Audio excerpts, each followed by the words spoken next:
Umuhuza YASIPI TV, iki ni igihe cyawe cyo guhembuka nawe ugahembura abandi. Amahoro y'Imana ntabane namwe mwese mwe mudukurikirana ku Muhuza YASIPI TV. Uyu munsi ndi mu rugo rw'umukozi w'Imana Jeremy wakicaye hafi aho yanjye. Ndabisoje. Yego. Uyu mwanya rero namusuye amaze kutugezaho ijambo ry'Imana, nanjye numvise hari ibintu byinshi twaganiraho ku bijyanye n'iyobokamana. Haleluya. Amen. Jeremy nafashijwe cyane, uvuze Imana numva ndafashijwe. Nanjye numva hari irindi nakongeraho hano ku Muhuza YASIPI TV. Nta kibazo. Rero tugiye kugana ku ijambo ry'Imana riri hano muri Yobu, igitabo cya Yobu ibice 13 umurongo wa mbere n'uwa kabiri wonyine. Ntabwo dutinda, turahita dusoza, turahita tugana ku musozo, hanyuma Imana ibaduhera umugisha mu dukurikira ku Muhuza YASIPI TV. Ni ijambo rivuga ngo dore ijisho ryanjye ryabonye ibyo byose, ugutwi kwanjye kwarabyumvishe ndabimenya, ibyo muzi nanjye ndabizi ntimundusha. Amen. Ijambo rikuryumva Risubiremo. Risubiremo. numvishe rinjemo kandi buriya ntabuze umuntu riziye kano kanya. Wasanga ari ngewe risubiremo. Riravuga ngo dore ijisho ryanjye ryabonye ibyo byose.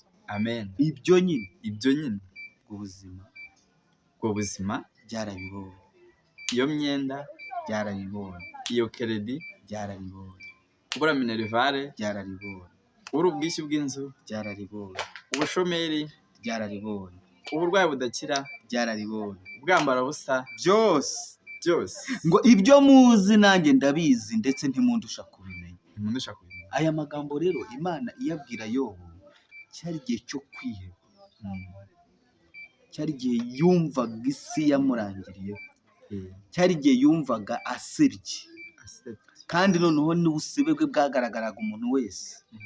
Hanyuma ijambo ry'Imana ngo Imana iraza Yobu, ngo Yobu ariyiganyiriye cyane, arimo abwira Imana ngo ni iki cyatumye mbaho, kuki wemeye ko mbaho? Hanyuma ngo Yobu yariganyiriye cyane, abavuri bo munsi yavumaga itariki yavutseho, avuga ngo havumwe itariki navutseho, ndetse ngo umuntu wabaye wa mbere wo kujya kuvuga ko mama yabyaye we ndamuvuga.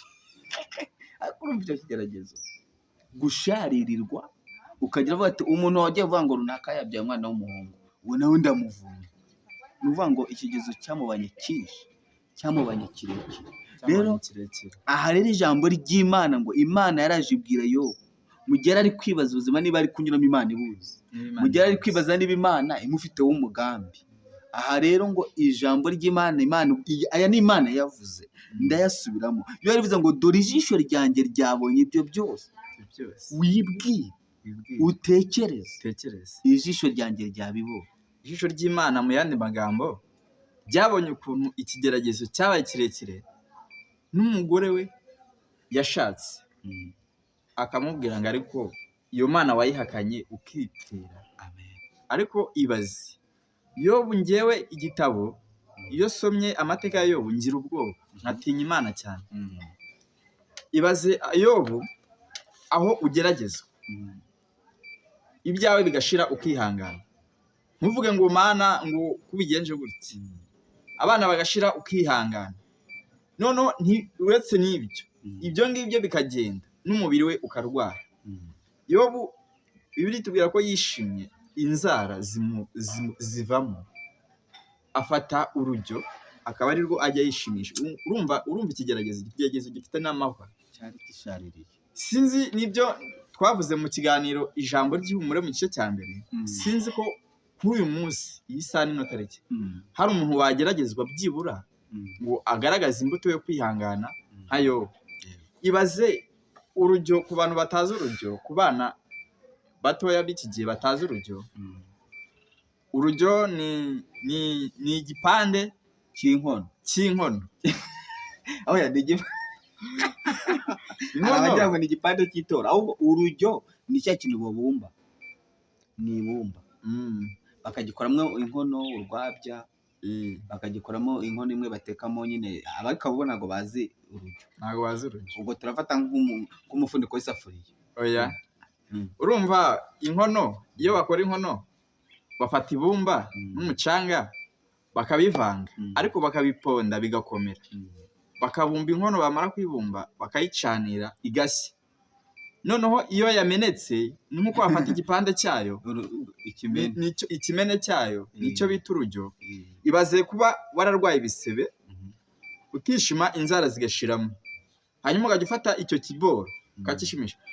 Twakigereranya nuko wafata ikaro, abana b'iki gihe batazi urujyo, nuko wafata igipande cy'ikaro ukajya wishima, ukishima kandi urimo urashima ye mu bisebe.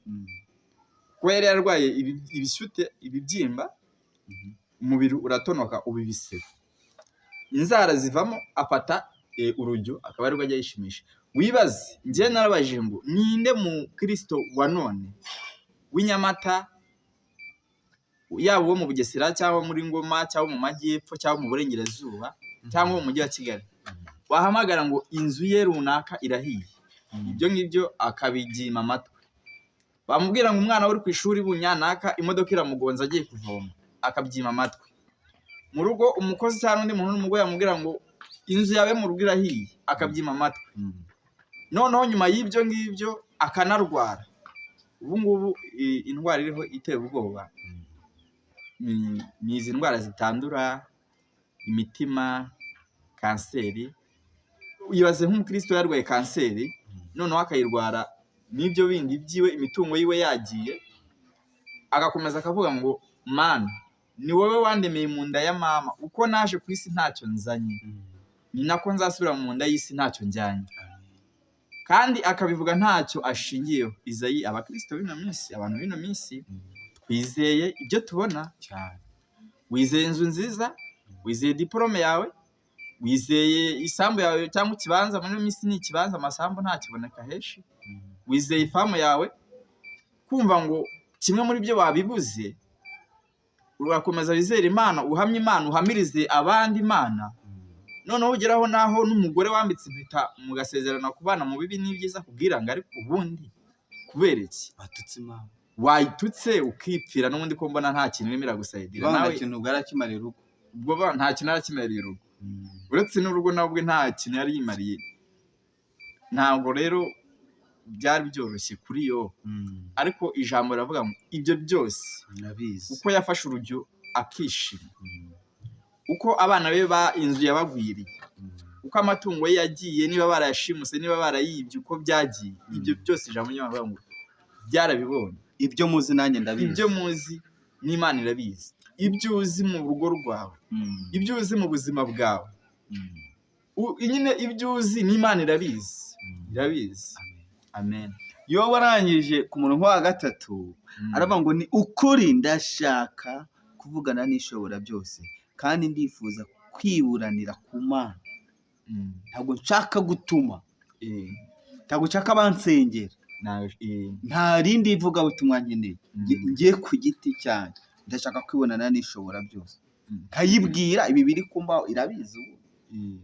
Y'ubwa rero niwe mubwiye ngo dore ijisho ryanjye nyine. Ubundi hari Imana ikubwira ikintu ntukemere, aha yo barakiri kubaza Imana. None njye ndashaka kwibonanira nawe, kandi Imana yo yari yamanutse irimo ivugana nawe, iramubwira ngo njyewe rega yo ibyo wiganyira byose ndabizi, n'amagambo uruvuga dore ugutwi kwanjye kwagize ngute, kwarayumvishe. Noneho ngo n'ijisho ryanjye ryaraje rireba ibyo byose, rimenya ko ukennye, rimenya ko ufite umwenda, rimenya ko byagucanze, rimenya ko ukeneye kuzahuka.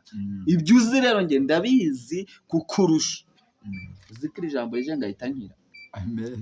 Dore nari nanze kujya muri kamera kuko nari meze nabi, nari natinye kujyamo, nari ndwaye, numvaga nazahaye, ariko ndashima Imana ko bumvise nta kintu gitangaza. Ariko iri jambo ryawe uzi impamvu njyewe narikunze nkahitamo no kurikoraho ikiganiro.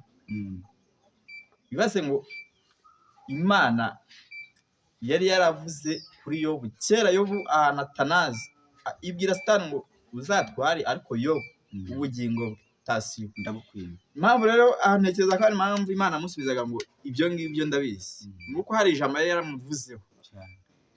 Rero yari ibizi ndetse iri hafi yo kubikora kugira ngo bigere ku iherezo Yobu akiri muzima. Ariyo ntego ya rya jambo, bizagera ku iherezo ukiri muzima. Hano naho rero biragaruka byongera bihura biruzuzanya. Yari ibizi kubona ubundi Yobu azareka kwishimisha urujyo umubiri we ukagaruka, isura ye ikagaruka, inzara ze zikagaruka, n'umugore akamugarukira ndetse akongera akamubyarira n'abandi bahungu n'abandi bakobwa. Noneho hari ijambo rivuga ngo Yobu yongera guhirwa ibiti bya mbere, yongera guhirwa, yongera guhabwa amahirwe ya kabiri, ubuzima bushya bugarutse. ni amahirwe ya kabiri. Nibutse abantu ko hari igihe umuntu aba ari amahirwe ya mbere amucika, kandi amahirwe ya kabiri Imana igiduha, ariko kandi nabwo akamucika atabigizemo uruhare cyane, kubera ko nyine ijambo riravuga ngo Satani yari yamusabye uko abana b'Imana bashengere, Satani nawe yajya gushengerera. Satani ntajya adusaba, aradusaba Imana ikaturinda ikatwimana, akaba n'igihe adusaba ikayimereka dutaha uko yari yatanze Yobu, ariko ikamubwira ngo tugeraho ubugingo bw'atasiyo. Hari igihe Imana isaba umukobwa ugasanga byari iwabo kandi yari umukristo, yari n'umuririmbyi, ariko kubera ko ariko Satani yamusabye, Imana ikamubwira ngo Satani yamusabye abyara iwabo, ariko ubukwe n'ubundi azabukora nubwo yabyaye. Amahirwe ya kabiri. Amen. Mu mahirwe ya kabiri bizagera ku iherezo akiri muzima, bagiye kumuvuga bamutuke, ariko ubugingo bwe tasi nagenda abyarira iwabo bamutuke, bamwita ya mazina, ariko nyuma yaho hari amahirwe ya kabiri, bizagera ku iherezo ubukwe bukora. Ariko ibi tuvuze nabo byabayo, ntabwo tuvuze ngo babigemo, nabo byabahuye n'ayo mahirwe ya mbere agapfa, umugisha ukabaca mu myanya y'intoki biturutse kuri seki. ni nka byajya bivuga ngo mpira mu gitondo ngamira gukora icyiza, ikibi kikanyitanga imbere. Ibi rero byagutanze imbere, hari amahirwe ya kabiri Imana igihugu. Haleluya, amen. Ndafasha. Nuvuga ngo ibi bigutanze imbere, hari andi mahirwe ya kabiri. Mu mahirwe ya kabiri rero duhirwa biruta ibya mbere. Haleluya, tugira amahirwe aruta yandi yaduciye mu myanya y'intoki. Aha rero ngo ibyuzi ibyo ngibyo wowe wiganyiramo, Imana ibizi kukurusha. Ibyo uzi mu mutima wawe, ibyo uzi mu rugo rwawe, mu kazi, mu buzima, ibyo uzi aho kavukire yawe, ibyo uzi mu bavandimwe, ibyo uzi ku babyeyi, ibyo uzi muri famiye, ibyo uzi byose wowe udukurikiye, ibyo uzi nkawe ubwawe, ibyo nzi nkanjye nka Jeremy, ibyo uzi nka Isaie. Ijambo riravuga ngo Imana ibyo uzi nanjye ndabizi ndetse kukurusha. Ibizi kukurusha. None hari indirimbo ivuga ngo Imana imenya ubukene bwawe, Imana irakurinda, uyimenyesha ibikubabaje, Imana irakurinda, Imana irakurinda, iminsi yose mu nzira ucamo iraguhaza amahoro, Imana irakurinda. Imana yacu, Imana irakurinda, iminsi yose mu nzira ucamo iraguhaza amahoro, Imana irakurinda. Uwo mutwaro uremereye, ayiwe Imana irakurinda. Ibyago biri mu nzira, ibyago biri mu nzira ucamo, Imana irakurinda. Mva n'ikindi, uyimenyesha ibikubabaje, Imana irakurinda, Imana irakurinda, iminsi yose mu nzira ucamo iraguhaza amahoro, Imana irakurinda. Ni ukuvuga ngo ijisho ry'Uwiteka ryaregeje byose, byarabibonye. Imana irangije irakurinda, ubisohokamo neza, amahoro. hari n'abakibirimo batarabisohokamo, hari n'abakirimo, ariko intego ni uko bizagera ku iherezo. Imana izabarinda bigere ku iherezo, babisohokemo ari bazima. Noneho hari umudamu bita intare ishaje, ubu ntabwo bakivuga ngo ni intare ishaje, ni umukecuru wubaha Imana. Noneho yararirimbye aravuga ngo burya nta kigeragezo kitagira iherezo, iyo ucyitwayemo neza kigusiga uhagaze. Amen. Komera cyane. Bivuze ngo ijisho ry'Imana rizi ibyo byose, ngo ugutwi kwanjye kwarumbyumvise bya bindi wiganyira. Noneho rero Imana yo ireba mu mutima, hari umubyeyi witwa Hana ngo ntabwo yajyaga asenga, yasengaga avuza induru asakuza no mu rusengero bakabyumva icyo asengera. Ikigeragezo cyaramushaririye bigeraho noneho atongera kujya avuga, akajya akomanya iminwa agasengera mu mutima mo imbere. Ibyo nabyo Imana ngo irabyumva, ijisho ryayo ryarabireba. Ibyuzi n'Imana irabizi. Amen. Kukurusha. Haleluya. Amen. Ibyuzi. Ibyuzi. Waba uri igisubizo nawe nyine wicaye uvuga ngo nyine naho Imana arya umuntu aba mu kigeragezo aravuga ati iri ni ryo gare ryanjye. Iki nicyo kizampitana. Nahuye na byinshi. Hari umudamu umwe twageze tuganira yari atwite, yari imbyara nk'iya 7. Aravuga nabyaye abana benshi natwisindanyije, ariko iyiyo kesa nimbona nyibyara mbona ari ryo gare ryanjye. Hari igihe nta mu kigeragezo nk'icyo nyine, ariko ndakubwira ngo ibyo byose Imana irabizi. Nizi uko uzasohoka mu kigeragezo neza. Erega ijambo ry'Imana mu itangira igice cya 8 riravuga ngo Imana ifunga amariba y'ikuzimu ndetse n'imvura iva hejuru irayifata, maze imvura irahita. Abari mu nkuge basohokamo ari bazima, baragenda bajya mu gihugu. Ibigeragezo bijya bishira, umuntu akagenda yemye, akagenda nk'utarigeze ahura n'ikigeragezo, ndetse akabaho nkaho nta n'ikigeragezo kibaho cyane. Dore ijambo dushoreje, kuko ntabwo dutinda, nakize ubundi muzima nagomeza nkavuga. Dushoreje mu ijambo riri mu Migani ibice 25, umuntu nk'uwa ni uwa 2 wonyine. Sobongezaho none haravuga ngo icyubahisha Imana ni uko ikinga ibintu, ariko abami bo bubahishwa no kubigenzura. Niyo ngo icyubahisha Imana kigatuma izina ryayo rihabwa icyubahiro muri bya bindi byose ireba. Burya n'igihe umuntu ashobora kuba ari muri iki kigeragezo uri kubona, ariko ari kugira ngo icyubahiro cy'Imana kizazamura. Yego. Amen. Uyu Yobu yongera guhirwa mu mahirwe ya 2. Niyo ngo icyubahiro cy'Imana ni nk'ihema rya Dawidi ryari ryaraguye. Niyo mu mahirwe ya 2 Imana ari yeguye ryahema. Rero mu kintu cyubahisha Uwiteka ni uko ikinga ibintu, ngarika bamwe bubahishwa no kubigenzura. Imana igikinga ibintu gute rero? Uzi ko ushobora kuburara abaturanyi batetse kuko we yagukingiraniye. Hari umudamu umwe kera negeze nsengera namubwira ati mbonye naneretswe, mbonye Imana ikugabuye. Aranyamwa ngo ubundi se ngo ibundaza buteka zose zidakingwa ari buteka ibidakinguye, n'ubu mu isoko bari gukora nano isoko ritari gukora. Yaranyiciye ahantu twari turi gusengera. Ndamubwira ati rero icyubahisha Uwiteka nuko akinga ibintu nyine, abandi bakajya guhawe ntujye guhaha. Buriya uzi ko byubahisha Imana. Reka nkunganireho gatoya. Ndetse bagize ngo buriya Hana iyo bitagenda kuri nyine ngo Peni najya amusuzugura amusange no mu rusengero ashoreye abana. Hanyuma Imana ikinge ibanire mu nda uriya Samweli wazigiye akaza ari uguhesha Imana icyubahiro n'uyu munsi aribyo tukigenderaho. Wagize ngo haba havuga iki? Nta jambo riba rihari. Hari ibyo Imana yibikiye yizigamiye kugira ngo mu bisekuru byose ibyabayeho n'ibiriho n'ibizabaho bazavuga ngo hari Imana uhereye kera kugeza n'uyu munsi.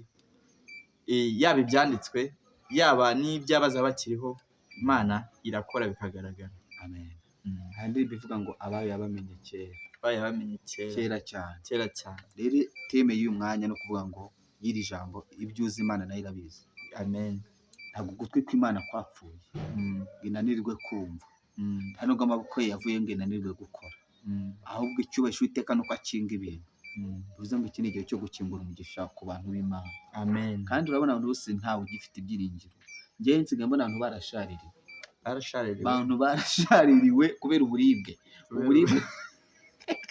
uburibwe bwazamuye urwego.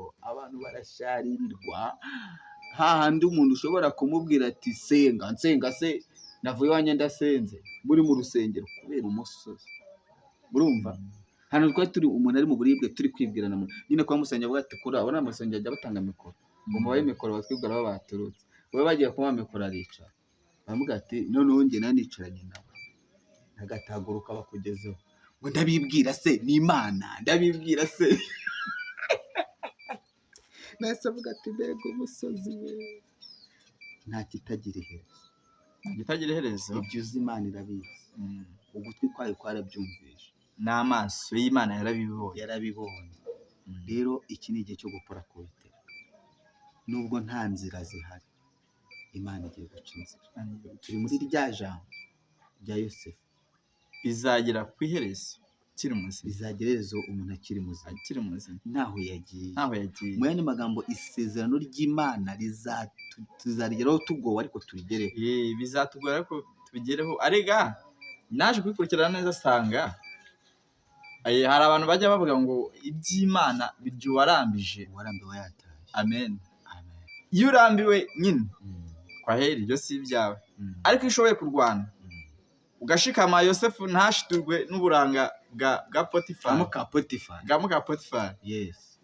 Abakobwa badashiturwa n'abasore b'amabogari, abo ngabo ubukwe bazabukora.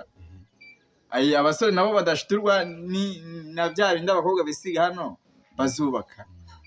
Izo nizo ntambara zacu twebwe muri ino generasiyo. Ibyo nibyo bigeragezo.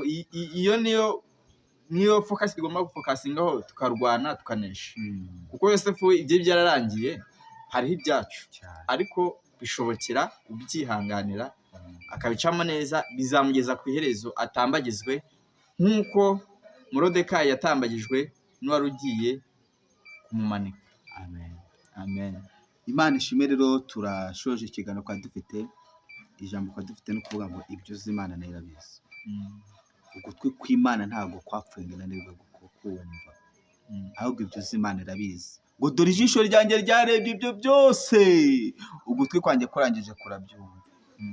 Ibyuzi nanjye ndabizi, ndetse kukurusha. Amen. Amen. Ibyuzi, ariko iri jambo uri kuryumva, ibyuzi.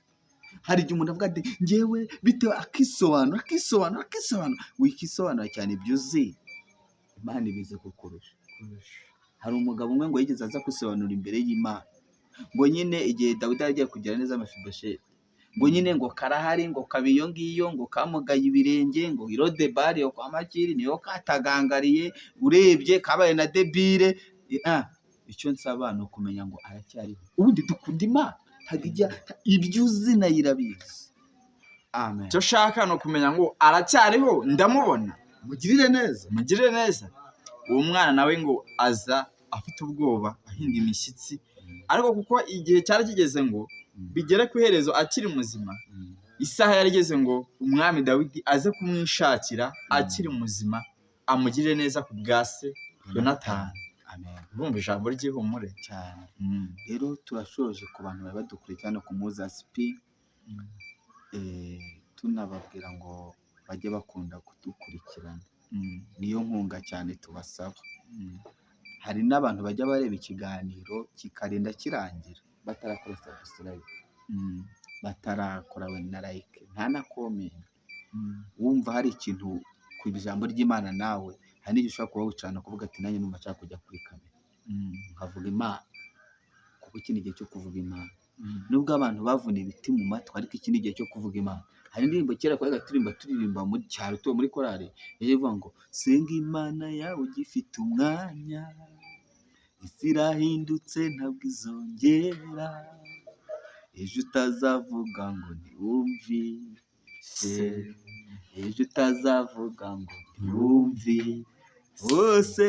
Senga Imana yawe ugifite umwanya, isi irahindutse ntabwo izongera, ejo utazavuga ngo ntiwumvise, ejo utazavuga ngo ntiwumvise, ejo utazavuga ngo ntiwumvise, ejo utazavuga ngo ntiwumvise.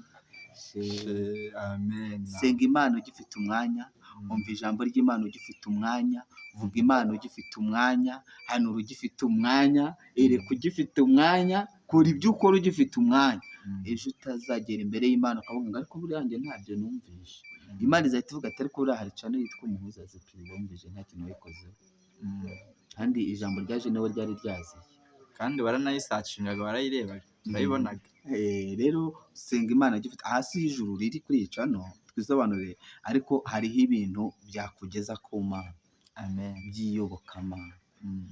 Amen. Erega hariho ingero nyinshi z'ababonye Imana navuga ndetse hafi n'amaso yabo imbona nkubona ba Esiteri ba Yobu nk'abo ba Hana ba Morodekayi ba Yosefu ba Daniyeli ni benshi, ingero zo ni nyinshi cyane, ibifatika ibihamya birahari.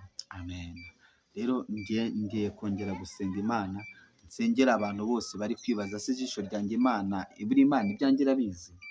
Ngiye gusenya abantu nyine batakifitiye icyizere, bavuga se ubu Imana ibyanjye irabizi, ese nibibizi izabikora, ese hari impinduka nzabona.